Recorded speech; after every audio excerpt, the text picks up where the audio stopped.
কিছুদিন আগে এক লোক বাংলা ভাষায় বলতেছে, কোন রমজানে জানি ওনারে স্বপ্নে দেখাইছে আল্লাহ নাকি বলছে ইন্না জাআলনাকা খলিফাতান ফিল আরদ, আমি আপনারে খেলাফত দিলাম, আপনি মাহদি, আল্লাহ বলছেন। আর ঈদের পরে তিনি স্বপ্নে দেখছে মুহাম্মদ সাল্লাল্লাহু আলাইহি সাল্লাম আয়েশা বলছে, হ্যাঁ তুমি মাহদি, দাবি করে বলছে আমি মাহদি। কোন চিপা চুপা থেকে ইমাম মাহদি নিজেরে বলবে না আমি মাহদি, মাথায় রাখবেন। মাহদি কে হবে এই ব্যাপারে হাদিসে আছে। আমার সাথে বাংলা বলেন, বলেন মাহদি তিনি হবেন, বলেন যার সাথে আমাদের নবীর বক্তব্য মিলে যাবে তিনি হবেন মাহদি। সোজা হিসাব। আর আপনি বলে ফেললেন আমি মাহদি, কিন্তু নবীর বক্তব্য মিলল না, তা আপনি মাহদি হইলেন কেমন? মাহদি যিনি হবে, খুব মন দিয়ে শোনেন, মাহদি যিনি হবেন তিনি 7 বছর অথবা 9 বছর রাজত্ব করবেন। কয় বছর? 7 বছর অথবা 9 বছর রাজত্ব করবেন যিনি মাহদি হবেন। ইবনে মাজাহ হাদিসের কিতাব 4083 নম্বর হাদিসের বর্ণনা। عن أبي سعيد الخدري رضي الله تعالى عنه أن رسول الله صلى الله عليه وسلم قال আবু সাঈদ খুদরি রাদিয়াল্লাহু তাআলা আনহুর বর্ণনা, আল্লাহর নবী বলেন ইয়াকুনু ফি উম্মতি আল মাহদি, নবীজি বলেন আমার উম্মতের মধ্য থেকে মাহদির আত্মপ্রকাশ ঘটবে, আমার উম্মতের মধ্য থেকেই হবেন মাহদি। ইন কুসিরা ফাসাবউন ওয়া ইল্লা ফাতিসউন, মাহদি দুনিয়ার মধ্যে 7 বছর অথবা 9 বছর রাজত্ব করবে। ফাতানআমু ফীহি উম্মতি নি'মাতান লাম ইয়ানআমু মিসলাহা কত্তু, মাহদির সময়ে আমার উম্মত এত প্রাচুর্যের অধিকারী হবে, এত সম্পদের অধিকারী হবে, আমার উম্মত ইতিপূর্বে এত পরিমাণ সম্পদের মালিক কখনো হয় নাই, মাহদির সময়ে যত পরিমাণ সম্পদের মালিক হবে। তো নবীজিরা বলার পর বলেন কি হবে জানো? তুতি উকুলাহা, মাটি তার যত দামি দামি খনিজ পদার্থ আছে মাটি বের করে দিবে মানুষের, নাও নাও নাও এগুলো নিয়ে যাও। ওয়াল মালু ইয়াউমাইযিন কুদুস, নবী বলেন তখন মাল হবে এত পরিমাণ জমা জমা হয়ে পড়ে থাকবে।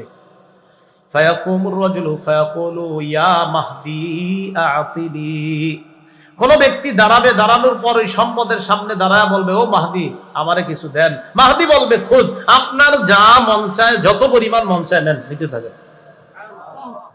তাহলে এই হাদিস থেকে বুঝলাম মাহদি যিনি হবেন তিনি 7 বছর বা 9 বছর রাজত্ব করবেন।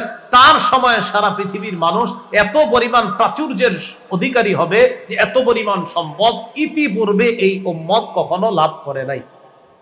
এ হলো একটা। দ্বিতীয়, মাহদি যিনি হবেন তাকান, তার কপালটা হবে চওড়া উজ্জ্বল, নাকটা হবে উঁচু। কপালটা হবে চওড়া উজ্জ্বল, নাকটা হবে উঁচু।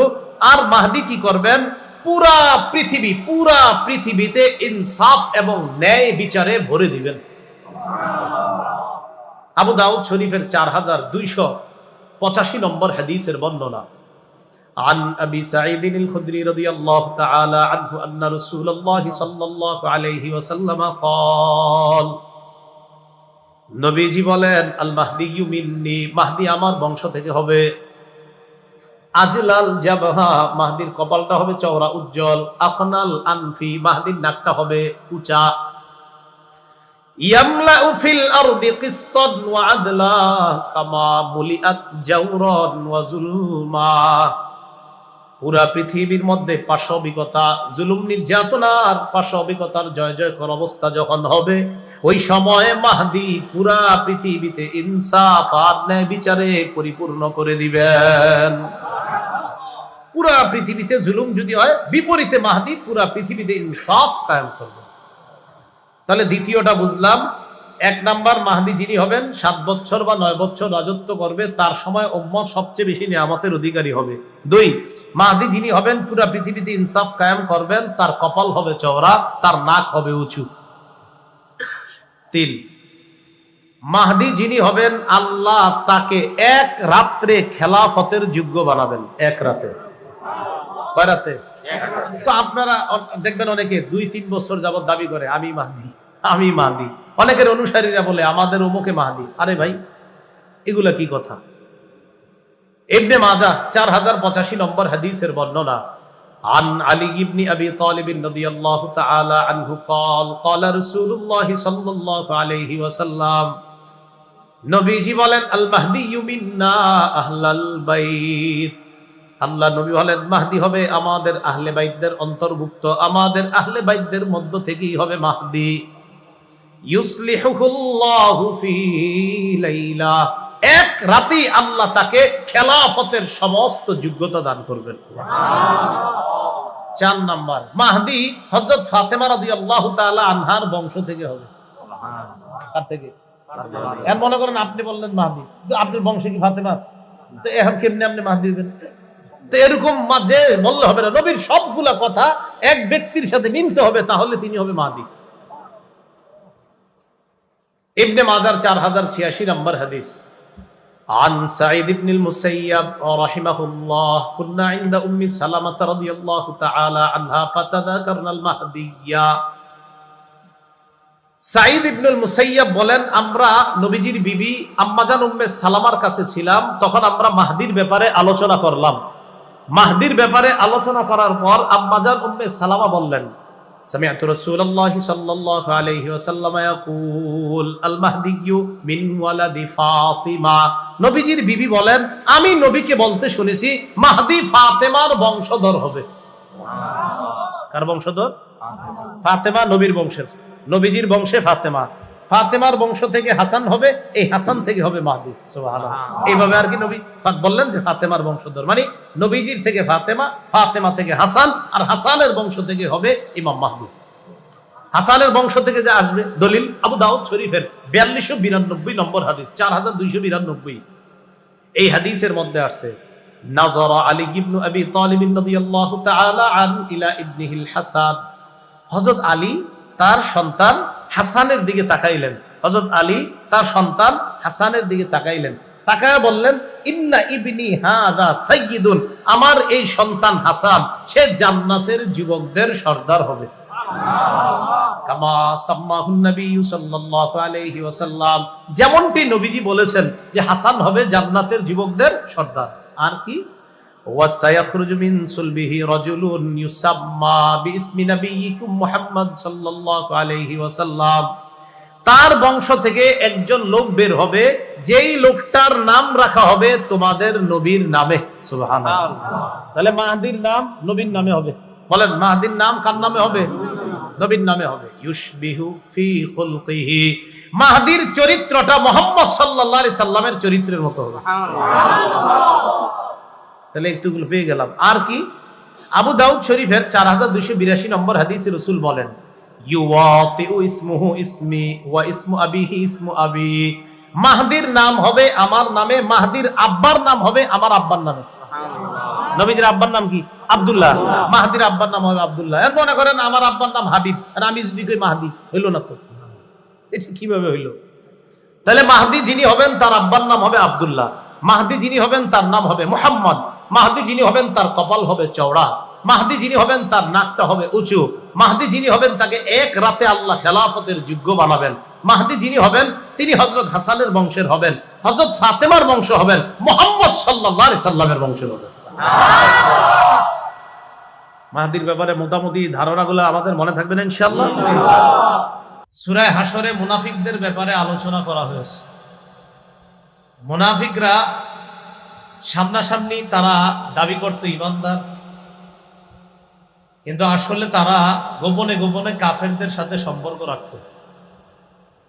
সূরা মুমতাহিনার মধ্যে আল্লাহ মুমিনদেরকে সরাসরি নিষেধ করছে, সাবধান, কাফেরদের সাথে কোনো ধরনের সম্পর্ক রাখবা না, বন্ধুত্ব করবা না, গোপনে কোনো সম্পর্ক তাদের সাথে করবা না।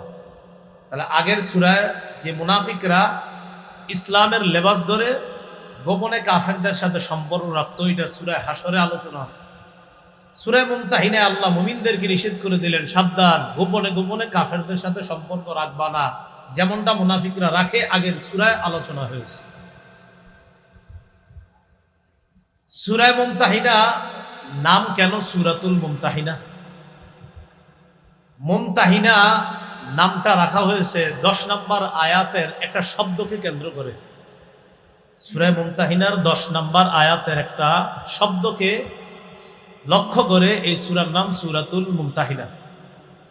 সূরা মুমতাহিনার 10 নম্বর আয়াতে আছে, ইয়া আইয়ুহাল্লাযীনা আমানু ইযা জাআকুমুল মুমিনাতু মুহাজিরাতিন ফামতাহিনুহুন্না। হে ঈমানদারগণ, তোমাদের কাছে যখন মুমিনরা হিজরত করে আসবে তখন তাদেরকে পরীক্ষা করবা। ফামতাহিনুহুন্না আর বাংলা অর্থ হলো পরীক্ষা করবা তাদেরকে। ফামতাহিনু এর ক্রিয়ামূল হলো ইমতিহান। ইমতিহান অর্থ পরীক্ষা করা। ইমতিহানের ইসমে ফাইল ওয়াহিদ মুআন্নাসের সিগা হলো মুমতাহিনা। অতএব সূরাতুল মুমতাহিনা অর্থ হলো পরীক্ষাকারী সূরা। কি কারী সূরা? পরীক্ষাকারী সূরা। কেউ কেউ বলেন এই সূরার নাম সূরাতুল মুমতাহানা, প্রসিদ্ধ নাম হলো সূরাতুল মুমতাহিনা, হায়ের নিচে জের। কেউ কেউ বলেন না, এটার নাম সূরাতুল মুমতাহানা, হায়ের উপর জবর। মুমতাহিনা যদি হয় তাহলে এটার নাম হবে ইসমে ফাইল ওয়াহিদ মুআন্নাসের সিগা, অর্থ হবে পরীক্ষাকারী সূরা। আর যদি মুমতাহানা হয় তখন এটার উদ্দেশ্য হবে এটা ওয়াহিদ মুআন্নাস ইসমে মাফউলের সিগা। এর অর্থ হবে যাকে পরীক্ষা করা হয়, যেই নারীকে পরীক্ষা করা হয়। হায়ের নিচে জের হলে অর্থ হবে পরীক্ষাকারী সূরা, হায়ের উপর জবর হলে অর্থ হবে যেই নারীকে পরীক্ষা করা হয়। তো বেশিরভাগের মতে এটার নাম সূরাতুল মুমতাহিনা, হায়ের নিচে জের। তো যারা বলে মুমতাহানা তখন উদ্দেশ্য হবে এই সূরার মধ্যে নারীদেরকে পরীক্ষা করা হবে। অর্থাৎ মুমতাহানা অর্থ হবে যেই নারীকে পরীক্ষা করা হয়। সূরা আল্লাহ শুরু করেছেন ইয়া আইয়ুহাল্লাযীনা আমানু লা তাত্তাখিযু আদুওয়ি ওয়া আদুওয়াকুম আউলিয়া তুলকুনা ইলাইহিম বিল মাওয়াদ্দা وقد كفروا بما جاءكم من الحق يخرجون الرسول وإياكم أن تؤمنوا بالله ربكم إن كنتم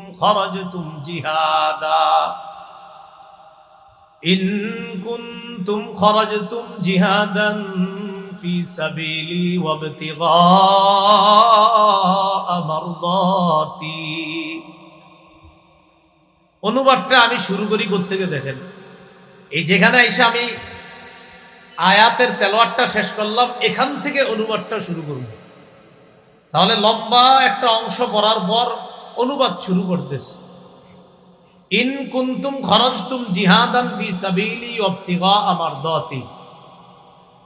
যদি তোমরা আমার রাস্তায় জিহাদ করার ইচ্ছা করে থাকো আর আমার সন্তুষ্টি কামনা করে থাকো, যদি তোমরা আমার রাস্তায় জিহাদ করার ইচ্ছা করে থাকো এবং আমার সন্তুষ্টি কামনা করে থাকো, তাহলে হে ঈমানদারগণ। এবার অনুবাদ সূরার শুরুতে এসে গেলাম। লম্বা একটা অংশ তেলাওয়াত করার পর অনুবাদের সূচনা করলাম। যদি তোমরা আমার রাস্তায় জিহাদ করার ইচ্ছা করে থাকো এবং আমার সন্তুষ্টি কামনা করে থাকো, তাহলে হে ঈমানদারগণ। এ হলো সূরার শুরু। ইয়া আইয়ুহাল্লাযীনা আমানু, হে ঈমানদারগণ। হে ঈমানদারগণ কি? অনুবাদটা শুরু করলাম কিভাবে?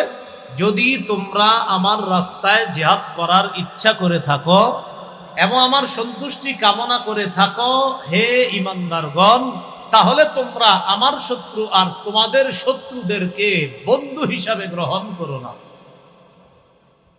তাহলে আল্লাহ কি বললেন? তোমরা আমার শত্রু এবং তোমাদের শত্রুকে বন্ধু হিসাবে গ্রহণ করো না।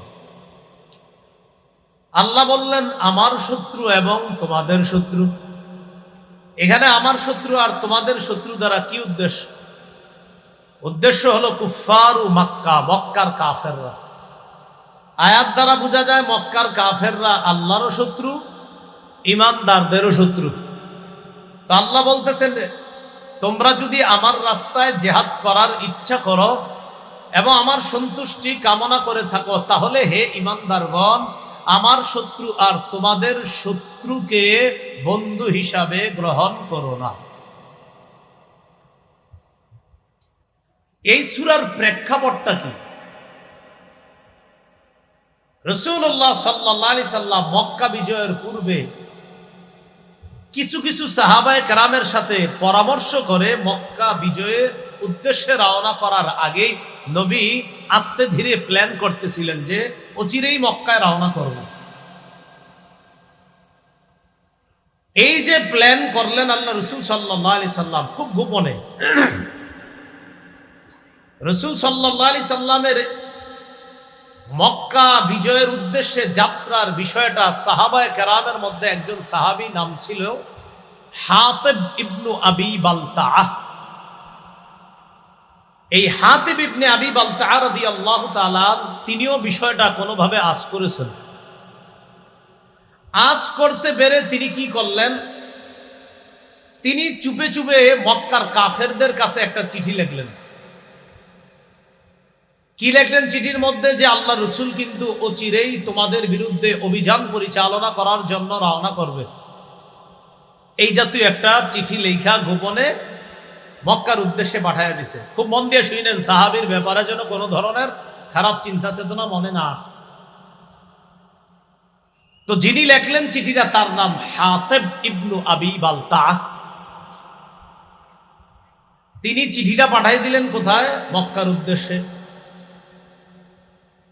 চিঠি যখন তিনি পাঠাইলেন, একজন নারীর মাধ্যমে পাঠাইলেন। এই নারী ছিল গায়িকা, ঘুরা ঘুরা গান গাইতো।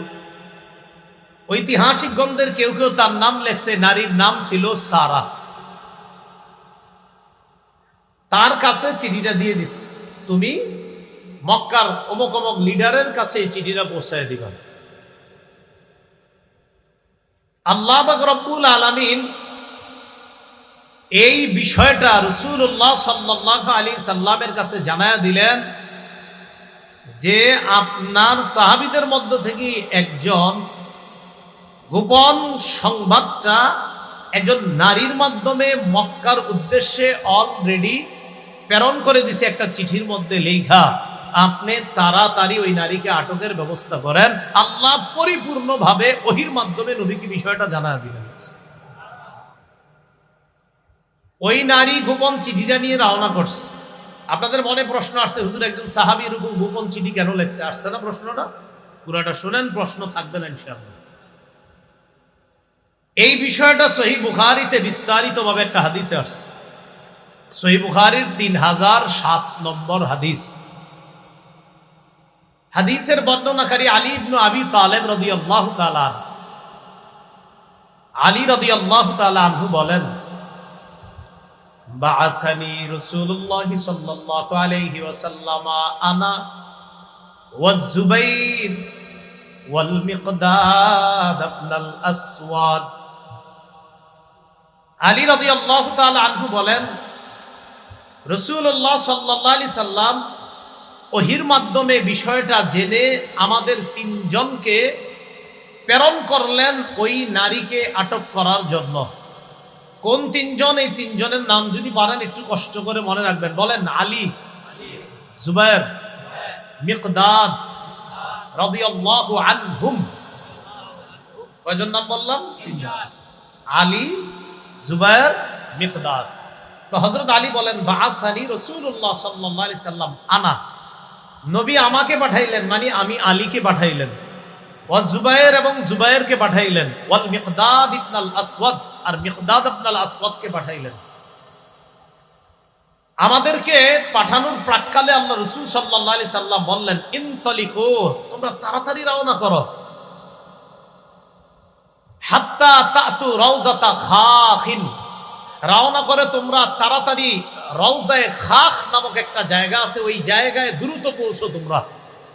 আমার সাথে জায়গাটার নাম বলতে হবে। বলেন, রাউজায়ে খাখ। আবার রাউজায়ে খাখ। রাসূলুল্লাহ সাল্লাল্লাহু আলাইহি সাল্লাম বললেন, ইনতালিকু, রওনা করো। হাত্তা হাত্তা তাতু রাউজাতা খাখিন, তোমরা একটা জায়গায় গিয়ে খুব দ্রুত পৌঁছো। ওই জায়গাটার নাম জানি কি? ফাইন্না বিহা যাইনা, সেখানে একজন মহিলা আছে, গায়িকা আছে। মাহা কিতাবুন, ওই মহিলার সাথে একটা চিঠি আছে। সুবহানাল্লাহ। খুযুহু মিনহা, ওই চিঠিটা তার থেকে গ্রহণ করবা। হযরত আলী রাদিয়াল্লাহু তাআলা আনহু আর ওই দুই সাহাবী, বাকি দুইজন ওলামা হযরত ছাড়া ওই দুজনের নাম কি জানি? অন্যরা বলেন তো, আলেমরা ছাড়া অন্য কেউ? আরেকজন মিকদাদ। মোট তিনজন। একজনের নাম আলী, আরেকজন। তা আমরা রওনা করলাম।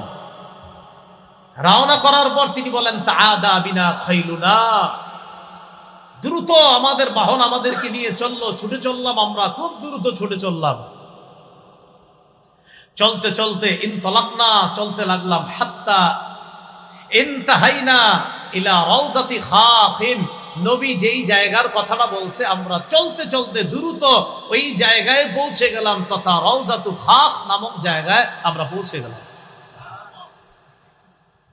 সেখানে পৌঁছার পর ফাইদা নাহনু বিযাইনা, হঠাৎ দেখি ওই মহিলা, যে মহিলার কথা নবী বলছে, মহিলারে সরাসরি বললাম, আখরিজিল কিতাবা, চিঠিটা দাও। কোনো ভূমিকা ছাড়াই বললাম, চিঠিটা দাও। ফাকুলনা, আমরা বললাম, আখরিজিল কিতাব, চিঠিটা দাও। মহিলা কয়, মানে পুরা মহিলা কয়, কিসের চিঠি? মা মাই মিন কিতাব, আমার কাছে কোনো চিঠি নেই। হযরত আলী বলছেন, তোমার কাছে চিঠি আছে। যেহেতু আল্লাহর রাসূল বলছেন, এর মানে তোমার কাছে চিঠি আছে, এতে কোনো সন্দেহ নাই, চিঠি তাড়াতাড়ি দাও। হযরত আলী এক পর্যায়ে বললেন, লাতুখরিজিন্নাল কিতাব আও লানুলকিয়ান্নাত তিয়াব। হযরত আলী বলেন, লাতুখরিজিন্নাল কিতাব আও লানুলকিয়ান্নাত তিয়াব, হয়তো চিঠি দাও, না হয় যে কোনো মাধ্যমে, হয়তো মহিলা ইত্যাদি ডেকে এনে হলেও তোমার কাপড় খুলে তোমার ভিতর থেকে চিঠি বের করার ব্যবস্থা করতে আমরা বাধ্য হব, কারণ চিঠি তোমার কাছে আছে, এতে কোনো সন্দেহ নাই। এখন চিঠি কি দিবা না দিবা না সেটা বলো। মহিলা কি করছে দেখেন, ফাখরাজাতহু মিন ইকাসিহা, খোপার ভিতর থেকে চিঠি বের করছে। চুলের খোপার ভিতর থেকে চিঠি বের করছে। চিঠি বের করার পর হযরত আলী, জুবায়ের, মিকদাদ তারা চিঠি নিয়ে তাড়াতাড়ি চলে আসছে মদিনায়। রাসূলুল্লাহ সাল্লাল্লাহু আলাইহি সাল্লামের কাছে চিঠি পৌঁছানোর পর চিঠি খুলে দেখা গেল, ফাইদা ফীহি মিন হাতিব ইবনে আবি বালতা ইলা উনাসিন মিনাল মুশরিকিন মিন আহলি মক্কাহ ইউখবিরুহুম বিবাদি আমরি রাসূলিল্লাহি সাল্লাল্লাহু আলাইহি ওয়াসাল্লাম। চিঠি খোলা হলো। চিঠি খুলে দেখা গেল চিঠির মধ্যে লেখা, হাতিব ইবনে আবি বালতার পক্ষ থেকে মক্কার মুশরিকদের উদ্দেশ্যে একটা চিঠি লেখা, যে চিঠির মধ্যে আল্লাহ রাসূলের কিছু বিষয় তাদেরকে অবগত করে ওই চিঠির মধ্যে বিভিন্ন বিষয় হাতিব ইবনে আবি বালতা লিখছে চিঠির মধ্যে। তাড়াতাড়ি ডাকছে, হাতিবকে ডাকো। হাতিব ইবনে আবি বালতা রাদিয়াল্লাহু তাআলা, সবাই বলেন রাদিয়াল্লাহু তাআলা, আবার বলেন সবাই, তাকে ডাকছে। ডাকার পর রাসূলুল্লাহ সাল্লাল্লাহু আলাইহি সাল্লাম বললেন, মা হাদা ইয়া হাতিব, হাতিব এটা কি, এটা কি বলো। হাতিব ইবনে আবি বালতা বললেন, লা তাজাল আলাইয়া ইয়া রাসূলুল্লাহ, হুজুর আমার ব্যাপারে দ্রুত সিদ্ধান্ত নিয়েন না, আমার কথা একটু শুনেন। রাসূলুল্লাহ সাল্লাল্লাহু আলাইহি সাল্লামকে হাতিব ইবনে আবি বালতা এবার বললেন,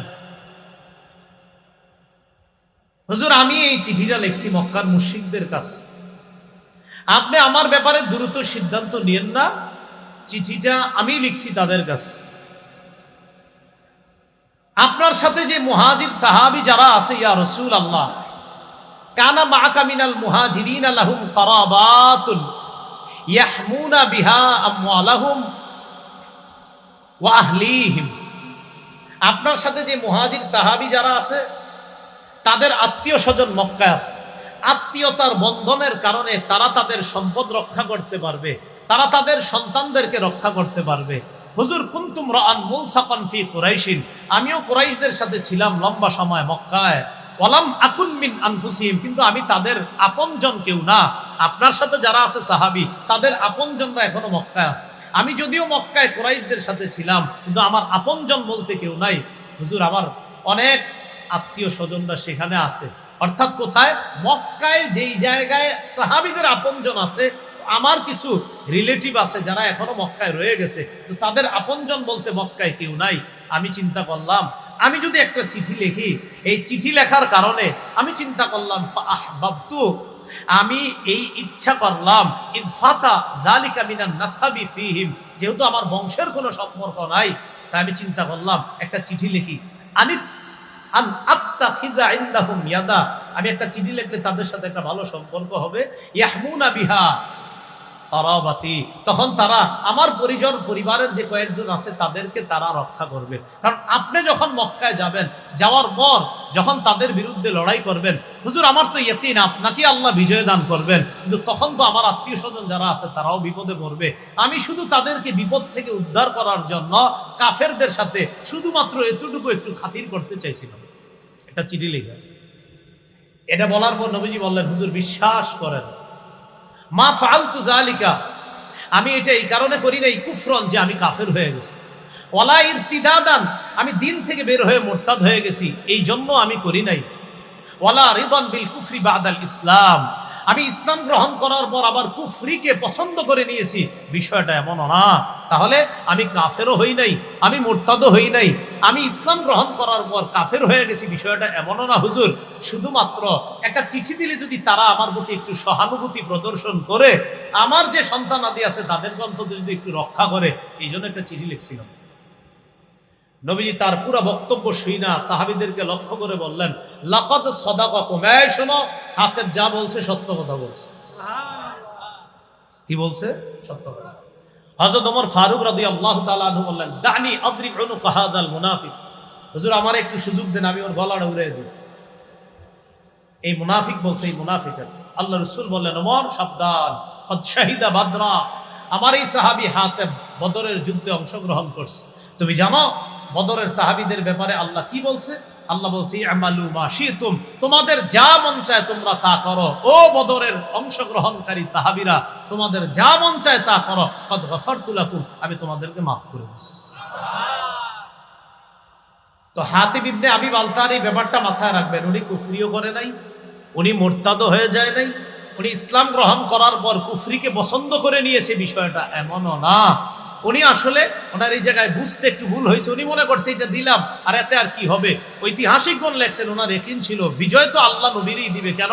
কারণ আল্লাহ তো আগেই বলছে, ইন্না ফাতাহনা লাকা ফাতহাম মুবিনা, কোরআনের এই আয়াত প্রমাণ করে যে আল্লাহ নবীর হাতেই এই মক্কার বিজয় দান করবেন। উনি ইয়াকিনের কারণে একটা চিঠি লিখছে যে কাফেররা, তোমরা আমার চিঠি পাওয়ার পর যতই উল্লাসিত করো, বিজয় কিন্তু আল্লাহ নবীরে দান করবে। এটা ওই সাহাবীরও ইয়াকিন ছিল।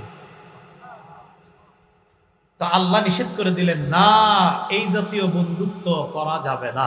বুঝে আসছেন এবার? এটাই বলছে, ইয়া আইয়ুহাল্লাযীনা আমানু লা তাত্তাখিযু আদুওয়ি ওয়া আদুওয়াকুম আউলিয়া তুলকুনা ইলাইহিম বিল মাওয়াদ্দা, হে ঈমানদারগণ, আমার শত্রু আর তোমাদের শত্রু, এই শত্রুদেরকে এমন বন্ধু বানাও না যে বন্ধুত্বের কারণে তুলকুনা ইলাইহিম বিল মাওয়াদ্দা, তাদের কাছে চিঠি পাঠায়া দাও বন্ধুত্বের খাতিরে, তাদের কাছে চিঠি পাঠায়া দাও আন্তরিকতাপূর্ণ সম্পর্কের কারণে, বন্ধুত্বের কারণে। এই জাতীয় বন্ধু কোনো কাফেররে বানাও না, আমার শত্রুরে এমন বন্ধু বানাও না, তোমাদের শত্রুরে এমন বন্ধু বানাও না যে যেই বন্ধু বানানোর পর চুপে চুপে চিঠিও পাঠাও, এরকম বন্ধু বানাও। এবার বুঝে আসছে কথা আপনাদের, এটা আল্লাহ নিষেধ করলেন যে হাবিব হাতিব ইবনে আবি বালতাকে সহ আপনার সব সাহাবীদেরকে জানায়া দেন যে এরকম বন্ধুত্ব যেন তাদের সাথে না করে। এবার আল্লাহ বলেন, ওয়াকাদ কাফারু বিমা জাআকুম মিনাল হক, অথচ তোমাদের কাছে যে হক এসেছে আল্লাহর পক্ষ থেকে, এই হক ওই বন্ধুরা অস্বীকার করে। কারা? যাদের সাথে বন্ধুত্ব করে চুপি চুপি চিঠি পাঠাইতে চেয়েছো, ওই বন্ধুরা, ওই কাফেররা অস্বীকার করে ওই সত্যকে, যে সত্য তোমাদের কাছে এসেছে। আর তারা কি করেছে তোমাদের মনে নাই? ইউখরিজুনার রাসূলা ওয়া ইয়্যাকুম আন তুমিনু বিল্লাহি রাব্বিকুম। তারা রাসূলকে এবং তোমাদেরকে মক্কা থেকে বের করে দিয়েছে, এগুলো তোমাদের মনে নাই? অপরাধ কি? আন তুমিনু বিল্লাহি রাব্বিকুম। শুধুমাত্র এই কারণে রাসূলকে আর তোমাদেরকে বের করে দিয়েছে, তোমরা তোমাদের রব আল্লাহকে বিশ্বাস করেছো, আল্লাহর উপর ঈমান এনেছো। শুধুমাত্র এই কারণে রাসূলকেও বের করেছে মক্কা থেকে, তোমাদেরকেও বের করেছে। যারা তোমরা এইভাবে বের করলো, তাদের সাথে আবার তলে তলে গোপনে কিসের বন্ধুত্ব? তাদেরকে বন্ধু বানানো। এটা আল্লাহ নিষেধ করে দিলেন। বুঝে ঠিক হইতেছেন তো? বুঝতে হবে। তাহলে আল্লাহ এটা নিষেধ করলেন যে তাদের সাথে কোনো বন্ধুত্ব করবা। এরপর আল্লাহ বলেন, ইন কুনতুম খরজতুম জিহাদান ফি সাবিলি, যেটার অনুবাদ আমি শুরুতে বলছি। ইন কুনতুম খরজতুম জিহাদান ফি সাবিলি ইবতিগা মারদাতি। এতক্ষণ পর্যন্ত যেটা, এটা কেমন যেন জবাবুর শর্ত। আর ইন কুনতুম খরজতুম জিহাদান ফি সাবিলি, এটা হলো শর্ত। অর্থাৎ যদি তোমরা আমার রাস্তায় জিহাদ করতে চাও আর আমার সন্তুষ্টি অর্জন করতে চাও, তাহলে তোমরা আমার শত্রু আর তোমাদের শত্রুকে বন্ধু হিসাবে গ্রহণ কইরো না। এমন বন্ধুত্ব যে বন্ধুত্বের খাতিরে চুপে চুপে সিডি পাঠাও, এমন বন্ধুত্ব করবা না। আল্লাহ আমাদেরকে কথাগুলা বোঝার তৌফিক দান করেন। এবার আল্লাহ বলেন, তুসিররুনা ইলাইহিম বিল মাওয়াদ্দাহ ওয়া আনা আ'লামু বিমা আখফাইতুম ওয়া মা আ'লানতুম। তোমরা যে গোপন বন্ধুত্ব করো, অথচ আমি জানি যা তোমরা গোপন করো, যা তোমরা প্রকাশ্যে করো, এটা কিন্তু আমি আল্লাহ জানি। ওয়া মান ইয়াফআলহু মিনকুম ফাকাদ যাল্লা সাওয়াআস সাবিল। তোমরা যারা মুমিন, তোমাদের মধ্য থেকে এমন যারা করবে, ফাকাদ যাল্লা সাওয়াআস সাবিল, সে স্পষ্ট ভ্রষ্ট হয়ে যাবে, হেদায়েতের রাস্তা থেকে সে বিচ্যুত হয়ে যাবে, সঠিক রাস্তা থেকে সে বিচ্যুত হয়ে যাবে। ভাই কি শিখলাম? কাফেরদের সাথে গোপনেও বন্ধুত্ব রাখা যাবে না। আল্লাহ আমাদের সকলকে এই কথাগুলা বুঝে শুনে বর্তমান পরিস্থিতিতেও যেন আমরা খুব সতর্কতার সাথে ঈমানের উপর চলতে পারি, আল্লাহ তৌফিক দান করেন। এবার দেখেন আল্লাহ কি কয়। প্রথমে আগে আমগো কুমিল্লার ভাষায় একটু বলি, সেবে পাইলে কি বলি? সেবে পাইলে মানে বুঝলি? আজকে আপনারই কিছু কইলাম না, কারণ পায়ালই হুজুর ভালো আছেন, এক কাপ চা খান, পান খান। মনে মনে কি কই জানেন? হুজুর আজকে চা খাওয়াইতেছি কেন জানেন? আরেকদিন ধর্ম, এখন আপনার লোক বেশি, কিছু কইলাম না। এই পরে কি কই? সেবে পাইলে। আর কোরআনের অনুবাদটা হবে বাগে পাইলে। বাগে মানে বাগের ইয়াটা আমগো কুমিল্লার ভাষায় বললাম সেবে। আল্লাহ কয়, গোপনে গোপনে যেই কাফেরদের সাথে তোমরা বন্ধুত্ব করো, ইয়াতকাফুকুম, যদি তারা তোমাদেরকে সেবে পায়, ইয়াতকাফুকুম, যদি তারা তোমাদেরকে বাগে পায়, মানে যদি হাতের নিচে কখনো পায়া যায়, এখন তো চুপে চুপে বন্ধুত্ব করো, যদি কখনো যে আমরা বলি সেবে পায়, ইয়াকুনু লাকুম আ'দা, তোমাদের শত্রু হয়ে যাবে তারা, যাদেরকে গোপনে বন্ধু ভাবছো এতদিন, যখন তারা কোনো সুযোগ পাবে নগদ পল্টি মারা বন্ধু হয়ে যাবে।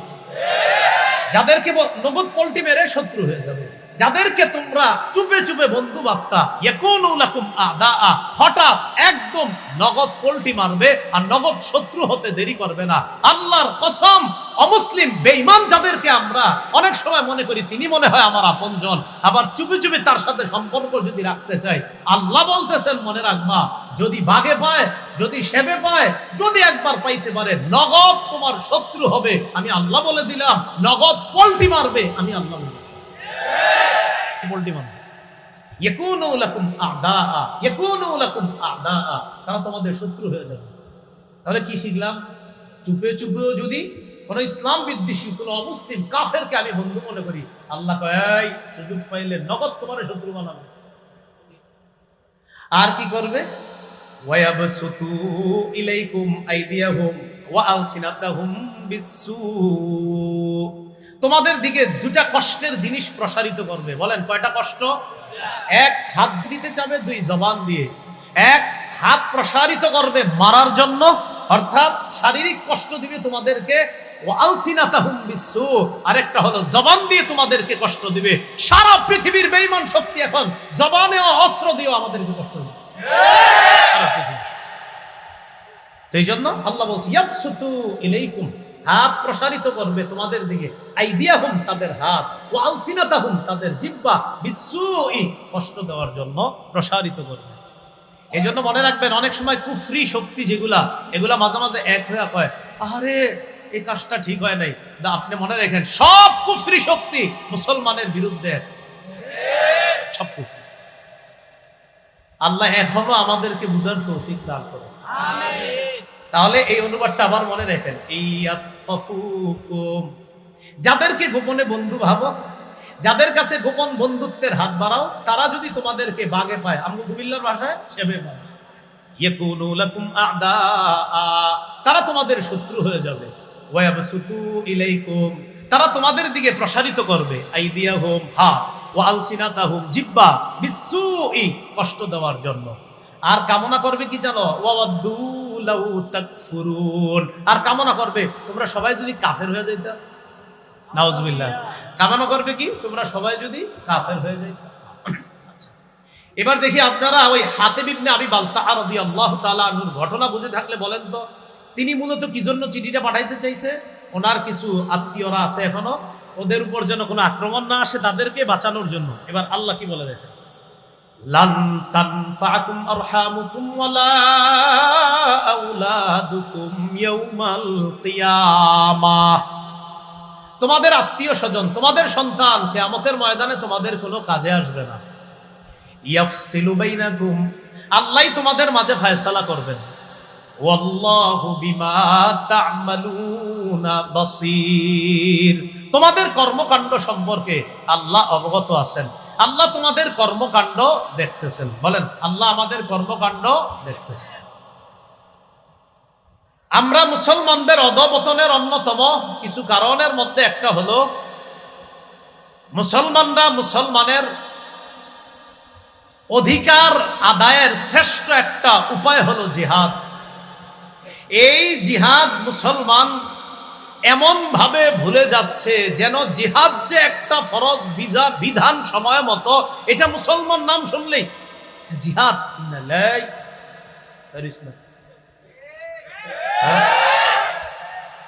যে মাওলানা জুনায়েদ আল হাবিব সাহেব নাকি বলছে আগামীকাল আছে, নবীর ইজ্জত নিয়ে কথা বলছে, একজন মিছিল আছে। আব্বা বলছিল তো গতকাল জুমার নামাজে, তোই আজকে হুজুর বলছে আমাদের এলাকাবাসী নিয়ে যাবে। হুজুর যাক, তুই যাইস না, বসে থাক, তোর বিকাল 5টা পর্যন্ত ঘর থেকে বেরোবি না, আল্লাহ বিল্লাহ কর।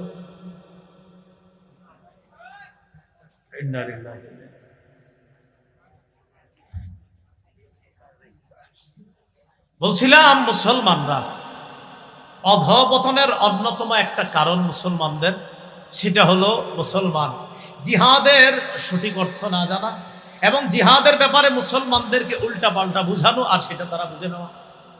আজকে আমার সাথে একটু বলেন জিহাদ এবং সন্ত্রাস সম্পূর্ণ আলাদা। সন্ত্রাস অপবিত্র, জিহাদ পবিত্র। বিশ্ব সন্ত্রাস, বলেন বিশ্ব সন্ত্রাস মুক্ত দেখতে চাইলে, এবার বলেন বিশ্বকে সন্ত্রাস মুক্ত দেখতে চাইলে সন্ত্রাস প্রতিহত করার শ্রেষ্ঠ ঔষধ প্রয়োগ করতে হবে। সন্ত্রাস নামক অপবিত্র, বলেন সন্ত্রাস নামক অপবিত্র কর্মকাণ্ড দূর করার শ্রেষ্ঠ পবিত্র পদ্ধতি হলো জিহাদ। বলেন তো, সন্ত্রাস নামক অপবিত্র এটারে যদি দুনিয়া থেকে দূর করার কোন ধরনের উপায় আমরা অবলম্বন করি, আহারে সন্ত্রাস মুক্ত বিশ্ব দেখতে চাই, সন্ত্রাস মুক্ত সমাজ দেখতে চাই, সন্ত্রাস মুক্ত বাংলাদেশ দেখতে চাই, আল্লাহর কসম সারা পৃথিবী যদি সন্ত্রাস মুক্ত দেখতে চাই, তাহলে শ্রেষ্ঠ পবিত্র বিধান জিহাদের বিকল্প আর কিছু নেই। কিন্তু এই বিষয়টা আপনার বুঝতে হবে, এটা আরেকজন আপনি বুঝাইতে হবে। যেমন আপনার ঘরে ওইরকম লোক আছে যিনি আপনার বলবে, এ বেটা জিহাদ মানি তোর বেড়াই সন্ত্রাসগিরি করেছে, আপনি বলবেন না জিহাদ আর সন্ত্রাস আলাদা। এরে মুখ দিয়া বলাইবেন যে আপনি বলেন সন্ত্রাস অপবিত্র, জিহাদ পবিত্র, এরে বলাইবেন যে ব্যক্তিগুলা বলবেন সন্ত্রাসী দূর করার শ্রেষ্ঠ উপায় হলো জিহাদ। এরপরে তারে বুঝাবেন আবু জাহেল সন্ত্রাসী ছিল, নমরুদ সন্ত্রাসী ছিল, ফেরাউন সন্ত্রাসী ছিল, আবু জাহেল এমন সন্ত্রাসী ছিল। কাবা চত্বরে আমার হাবিব নামাজের মধ্যে দাঁড়াইছে, উকবা ইবনে আবি মুআইদ, বুখারীর বর্ণনা, উকবা ইবনে আবি মুআইদকে পাঠাইছে, আবু জাহেল ঘোষণা করছে কে পারবা অমুক এলাকায় যাওয়ার পর আইয়ুকুম ইয়াতি বিজাজুরি আলি ফুলান, অমুক এলাকার ওটের নারী বুড়ি রক্ত গোবর গুলা আনবা, আনার পর মুহাম্মদ যখন সিজদায় যাবে সাল্লাল্লাহু আলাইহি ওয়াসাল্লাম, সিজদায় যাওয়ার পর অমুক এলাকার ওটের নারী বুড়ি পচা রক্ত মুহাম্মদের কাঁধের উপর দিবা, এরকম কে পারবা? উকবা ইবনে আবি মুআইদ দাঁড়ায় গেছে, আমি পারবো, যাও নিয়ে আস। সে গেছে, যাওয়ার পর সত্যি ওটের নারী বুড়ি ওটের পায়খানা গোবর নিয়ে আসছে। নবীজি সিজদায় গেছে, বাস্তবে কি রাসূলের কাঁধ মুবারকের উপরে ওটের নারী বুড়ি পচা রক্ত গোবর আল্লাহ রাসূলের কাঁধের উপর চাপায় দিচ্ছে। এটা আপনি আপনার এলাকার ভাইকে বুঝান যে দেখো এটা কি, এটা সন্ত্রাসী। আমার নবী কাবা চত্বরে দাঁড়ায় দিচ্ছে, কাবায় দাঁড়ায় আল্লাহ রাসূল সাল্লাল্লাহু আলাইহি সাল্লাম ইবাদত করবে, ওই পাপিষ্ঠ আবার আসছে উকবা। আসার পর নবীর গলা মুবারকের মধ্যে একটা চাদর পেঁচাইছে, চাদর দুই দিক থেকে এইভাবে জোরে টান দিছে, এইভাবে চাদর পেঁচায় নবীর গলায় জোরে টান দিছে। বুঝান, আপনি প্রতিবেশীর বুঝান, এই ঘটনা শোনান, বুখারীতে আসছে যে আমার নবীর গলার মধ্যে এক পাপিষ্ঠ কাফের উকবা এইভাবে চাদর দুই পাশ দিয়ে পেঁচায় এইভাবে টান দিছে যে রাসূলকে ফাঁসি দিয়ে মেরে ফেলবে।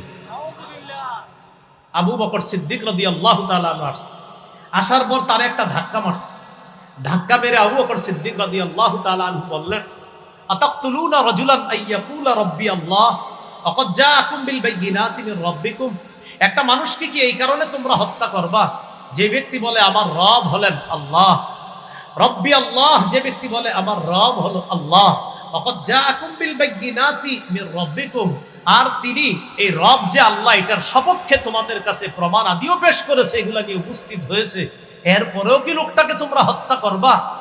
এইভাবে আবু বকর সিদ্দিক তাকে সরায়া দিয়েছে। আমি আপনাদের কাছে জানতে চাই, এইভাবে আমার নবীর গলার মধ্যে চাদর পেঁচায় দুই দিক থেকে টান দেওয়া, এটা কি সন্ত্রাসী কিনা? আবু জাহেল ওটের নারী বুড়ি আইনা আল্লাহ রাসূলের কাঁধের উপরে দেওয়া, এটা সন্ত্রাসী কিনা? এইভাবে একদিন দুই দিন না, এক বছর দুই বছর না, টানা 13 বছর রাসূল আর সাহাবীদের উপর সন্ত্রাসী কর্মকাণ্ড চালিয়েছে কাফেররা। কয় বছর? তাহলে বলেন তো কি বুঝলাম আমরা? মুসলমানরা আগে আক্রমণ করছে না সন্ত্রাসী করছে কাফেররা 13 বছর? বলেন আক্রমণ কি আগে মুসলমানরা করছে না কাফেররা? কয় বছর? 13 বছর সাহাবা নবীর উপর এইভাবে অত্যাচার করছে। এরপর 13 বছর পর আল্লাহ আয়াত নাজিল করছে সূরা হজর 39-40 নম্বর আয়াত। আল্লাহ বলেন উযিনা লিল্লাযীনা ইউকাতালুনা বিআন্নাহুম যুলিমু, যাদেরকে আক্রমণ করা হচ্ছে উযিনা, এবার তাদেরকে জিহাদের অনুমতি দেওয়া হলো। উযিনা অনুমতি দেওয়া হয়েছে, লিল্লাযীনা ইউকাতালুনা, যাদেরকে আক্রমণ করা হচ্ছে তাদেরকে জিহাদের অনুমতি দেওয়া হলো। কেন? বিআন্নাহুম যুলিমু, তাদেরকে জুলুম করা হয়েছে, তারা মাজলুম। এই তারা কারা? নবী আর সাহাবায়ে কেরাম। কত বছর? কত বছর? এইভাবে আপনি পাশের এলাকার লোকটারে বুঝায় বলেন কাকা এই 13 বছর যে কাজগুলো করছে ঠিক হয়েছে? তখন বলবে না এগুলো তো অন্যায় হয়েছে, আবু জাহেল তো কামগুলো ঠিক করে নাই।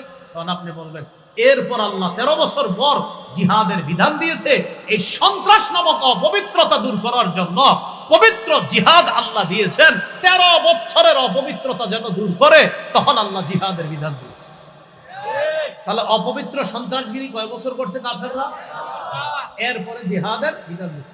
এইভাবে আপনি এটা পার্সোনালি বুঝাইতে হবে, আগে মুখ দিয়ে স্বীকার করাইবেন কাকা বলেন আবু জাহেল কামটা ঠিক করছে, তো বলবেন না।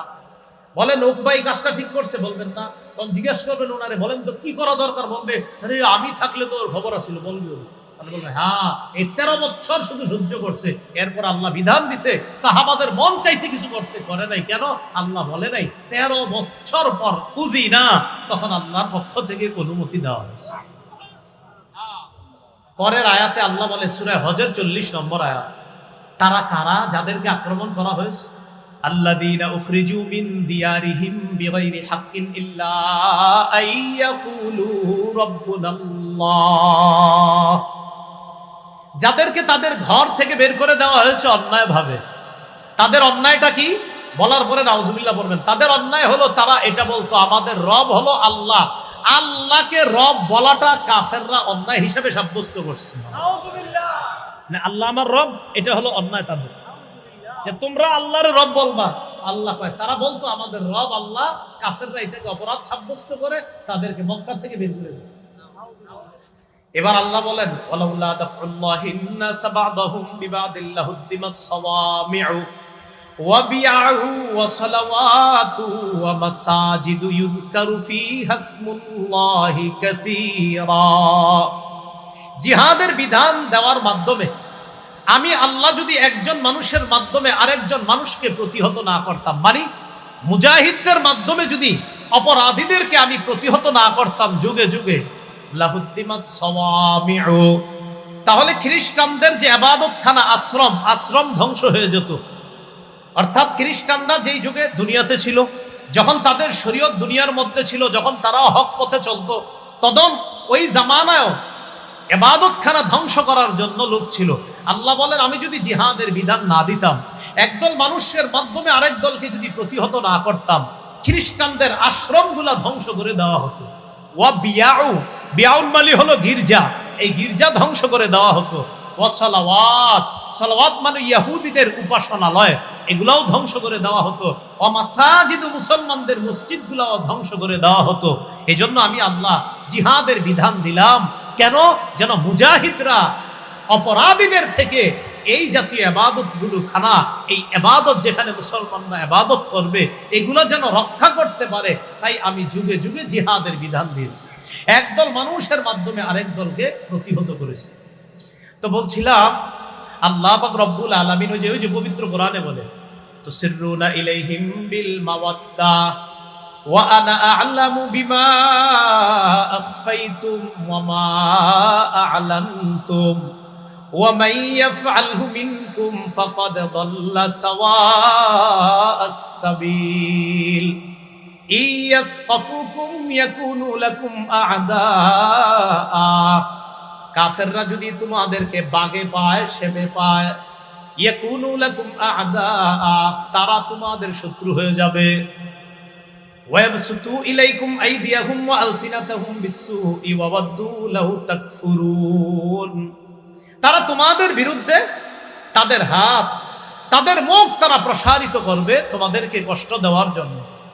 লান তানফাকুম আরহামুকুম ওয়ালা আওলাদুকুম ইয়াউমাল কিয়ামাহ ইয়াফসিলু বাইনাকুম ওয়াল্লাহু বিমা তা'মালুনা বাসীর। তোমাদের আত্মীয়-স্বজন, তোমাদের সন্তান তোমাদের কোনো কাজে আসবে না কিয়ামতের ময়দানে। সেদিন তোমাদের মাঝে আল্লাহ ফয়সালা করবে, বিচার করবে। তোমরা যা করো আল্লাহ সব দেখেন। তো আল্লাহ পাক রব্বুল আলামিন এই আয়াতগুলোর মধ্যে এটাও বলে দিয়েছেন আনতুমিনু বিল্লাহি রাব্বিকুম, তোমরা যে আল্লাহর প্রতি ঈমান আনো, তোমাদের রবের প্রতি যে তোমরা ঈমান আনো, এই আল্লাহর প্রতি ঈমান আর রবের প্রতি তোমরা যে ঈমান আনো, এই আল্লাহ আর রবের প্রতি ঈমান আনো, এই কারণে কাফেররা তোমাদেরকে বের করে দিয়েছিল কোত্থেকে? মক্কা থেকে। রাসূলকেও বের করেছে, তোমাদেরকেও বের করেছে। এই বিষয়ে আরেকটা ঘটনা শোনাইলাম যে মুসলমানদেরকে যখন বের করে দিয়েছে 13 বছর নির্যাতন করার পর, তখন আল্লাহ জিহাদের বিধান দিয়েছে। আরেকটা বিষয় এখান থেকে প্রমাণ করার চেষ্টা করেছি, মুসলমান তাদের অধিকার আদায়ের শ্রেষ্ঠ একটা পদ্ধতি যেটা সবার জানা দরকার ছিল, এই পদ্ধতিটা মুসলমান ভুলতে বসেছে। ওই পদ্ধতির নাম কি? অধিকার থেকে বঞ্চিত করছিল, 13 বছর নির্যাতন করছে। যাও ভাগো এখান থেকে, ঘর বাড়ি পাইবে না, কিচ্ছু পাইবে না, সব ছেড়ে দেয়। আল্লাহ কয় অধিকার বঞ্চিত করে ফেললো তাদেরকে। এবার কি করলেন? জিহাদের বিধান দিলেন। তাহলে মুসলমানদের অধিকার পাওয়ার অনেক উপায় আছে, এর মধ্যে শ্রেষ্ঠ উপায় জিহাদ। এটা ভালোভাবে আপনি বুঝতে হবে। এরপর আল্লাহ পাক রব্বুল আলামিন বলেন قد كانت لكم أسوة حسنة في إبراهيم والذين معه। হে মুসলমানগণ, হে নবীর সাহাবীগণ, ইব্রাহিম নবী আর তার সাথে যে ইমানদাররা আছে তাদের মাঝে তোমাদের জন্য উত্তম আদর্শ আছে। এই আমি আপনি আমরা আমাদের সবার জন্য ইব্রাহিম নবী আর তার অনুসারী যারা তাদের মাঝে উত্তম আদর্শ আছে। কি উত্তম আদর্শ? মন দিয়ে শুনেন। ইয ক্বালু লিকওমিহিম ইন্না বুরাআউ মিনকুম ওয়া মিম্মা তা'বুদুনা মিন দুনিল্লাহ। ইব্রাহিম নবী তার অনুসারী তারা তাদের সম্প্রদায়কে বলেছিল, ইন্না বুরাআ, আমরা মুক্ত, মিনকুম, তোমাদের থেকে মুক্ত, আমরা সম্পর্ক ছিন্ন করলাম, মিনকুম, তোমাদের সাথে সম্পর্ক ছিন্ন করলাম, ওয়া মিম্মা তা'বুদুনা মিন দুনিল্লাহ, আল্লাহ ছাড়া যাদের ইবাদত করো তোমরা তাদের থেকেও সম্পর্ক ছিন্ন করলাম। আল্লাহ কি বলতেছে দেখেন, ও মুসলমানরা, ইব্রাহিম নবী আর তার সম্প্রদায়ের মাঝে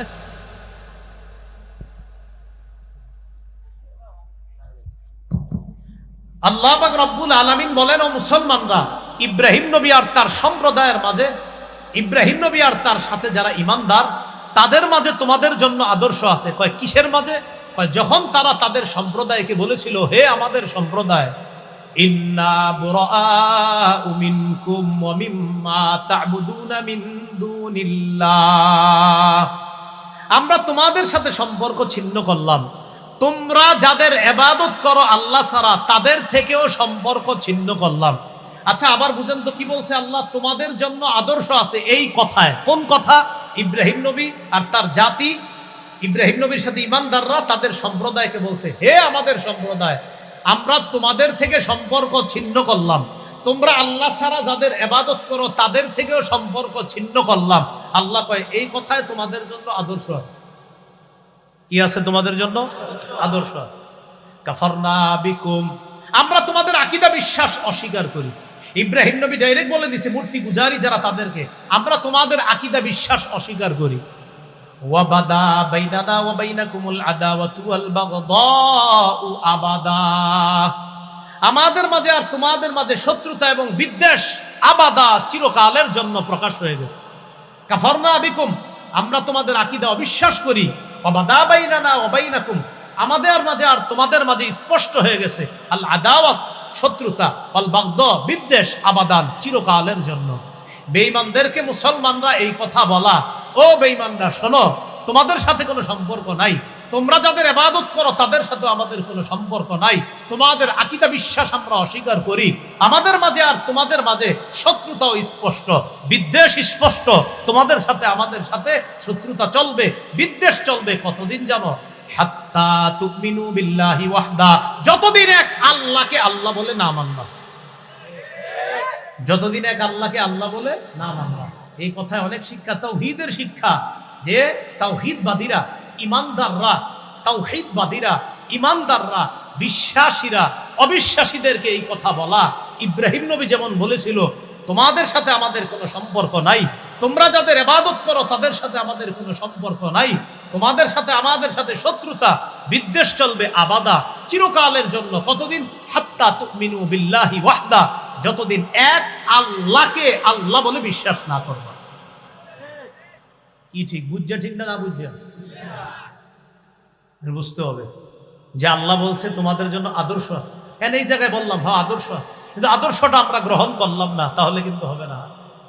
আমাদের উসামা ভাই চলে আসছে, নারে তাকবীর, আল্লাহ ভাইয়ের হায়াতে বরকত দান করেন, সকলে বলে আমিন। আল্লাহ তাকে ভরপুর কবুল করেন, বলে আমিন। তো যাই হোক, ইল্লা কাওলা ইব্রাহিম লি আবিহি লা আস্তাগফিরান্না লাক ওয়া মা আমলিকু লাকা মিনাল্লাহি মিন শাই। ইব্রাহিম আলাইহিস সালাতু ওয়াস সালামের একটা কথা ছিল,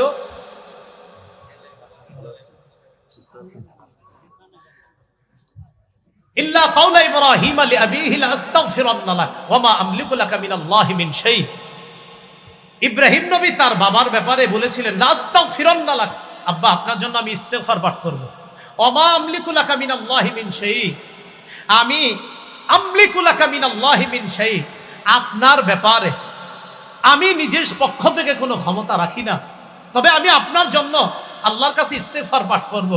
তবে এখান থেকে একটা কথা মনে রাখা, কাফের বাবার জন্য ইস্তেগফার পাঠ করার বিষয়টা এখন কিন্তু আর না, সূরা তওবায় আবার এই বিধান রহিত হয়ে গেছে।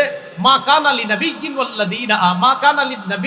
ওয়াল্লাযীনা আমানু আইয়াস্তাগফিরু লিল মুশরিকিনা ওয়ালাউ কানু উলি কুরবা। নবীর জন্য এবং ঈমানদারদের জন্য বৈধ নয় আইয়াস্তাগফিরু লিল মুশরিকিন, যে তারা মুশরিকদের জন্য ইস্তেগফার পাঠ করবে, এটা তাদের জন্য বৈধ নয়। বাকি ইব্রাহিম আলাইহিস সালাতু ওয়াস সালামের ব্যাপারে মুফাসসিরিনে কেরাম লিখেছেন উনি ওনার বাবার ব্যাপারে যে বলছিলেন যে আমি আপনার জন্য ইস্তেগফার পাঠ করব, পরে ইব্রাহিম নবী জীবদ্দশায় বুঝতে পেরেছিলেন না আমার বাবার কপালে তওবা নাই, আমার বাবা আল্লাহর চিরশত্রু, তখন তিনি আবার তার বাবার জন্য তখনই আর ইস্তেগফার তিনি করতেন না। মুফাসসিরিনে কেরামের কেউ কেউ লিখেছেন তিনি তখনই এটা থেকে ফিরে এসেছেন। বাকি তিনি প্রথমে বলেছিলেন আব্বা লা আস্তাগফিরুল্লাহ লাকা, আমি আপনার জন্য ইস্তেগফার পাঠ করব, আমি আপনার জন্য ক্ষমা প্রার্থনা করব। তো মুফাসসিরিনে কেরামের কেউ কেউ লিখেছেন তিনি তার জীবদ্দশাতেই বুঝতে পেরেছিলেন আব্বা আল্লাহর চিরশত্রু, আব্বা আর ঈমান আনবে না, তার কপালে তওবা নাই, তখন তিনি এটা থেকে ফিরে এসেছেন। আর সূরা তওবার মধ্যেও আছে যে নবীর জন্য ঈমানদারদের জন্য উচিত না, বৈধ নয় কোনো মুশরিকের জন্য ইস্তেগফার পাঠ করা। যাই হোক, এই সূরা এতটুকু যা শুনলাম আমরা সূরা মুমতাহিনা, খুব ভালো করে আমরা শুনি। কাফেরদের সাথে গোপনে বন্ধুত্ব রক্ষা করা যাবে? চিঠি লেখা যাবে?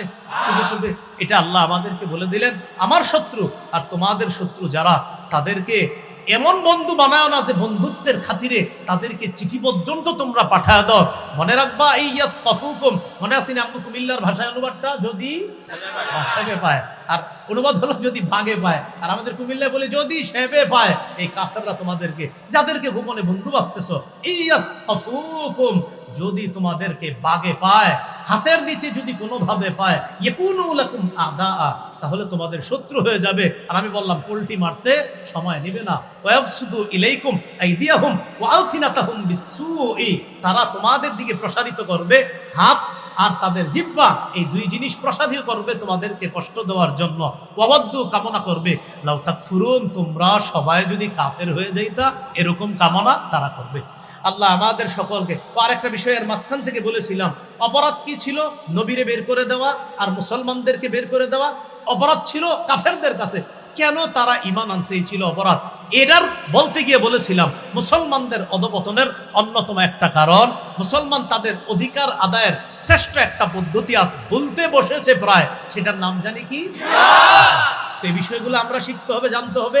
আর ওই যে চা দোকানের সামনে মুরব্বীরে বুঝাইতে হবে, আবু জাহেলের ঘটনাটা বলতে হবে, ওকবার ঘটনা বলতে হবে, বইলা বলতে হবে কাকা ওকবা কাজটা ঠিক করছে, আবু জাহেল কাজটা ঠিক করছে, বলেন এই কাজটা অন্যায় হয়েছে না, এটা সন্ত্রাসগিরি হয়েছে না? চাচাই বলবে আমি থাকলে তোর খবর আছিল, উনি বলবেন হ্যাঁ।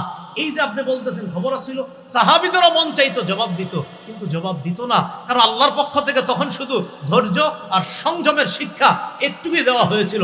13 বছর শুধু সবর করেছে, ধৈর্য ধারণ করেছে। 13 বছর পর আল্লাহ বলেছেন উযিনা লিল্লাযীনা ইউকাতালুনা বিআন্নাহুম যুলিমু, যাদেরকে আক্রমণ করা হচ্ছে তারা মাজলুম, তাদের উপর জুলুম করা হয়েছে, তাদেরকে সম্পদ হারা করা হয়েছে, ঘর বাড়ি ছাড়া করা হয়েছে। এবার আর না, এবার জিহাদের মাধ্যমে অধিকার আদায় করতে হবে। এটা হলো। আল্লাহ আমাদের সকলকে যে কথাগুলো শুনলাম বললাম, আলী হাসান মুসলমান ভাই আলোচনা করবে ইনশাল্লাহ, এরপর আমাদের মোহতারাম হযরত মাওলানা আইয়ুব সাহেব হুজুর আসবেন ইনশাল্লাহ। আমরা শেষ পর্যন্ত ইনশাল্লাহ এইভাবে সুন্দর পরিবেশটা বজায় রেখে আখিরি মুনাজাত করে যাবো ইনশাআল্লাহ। আল্লাহ আমাদের সকলকে যে কথাগুলো শুনলাম বললাম, আমরা সবাই যেন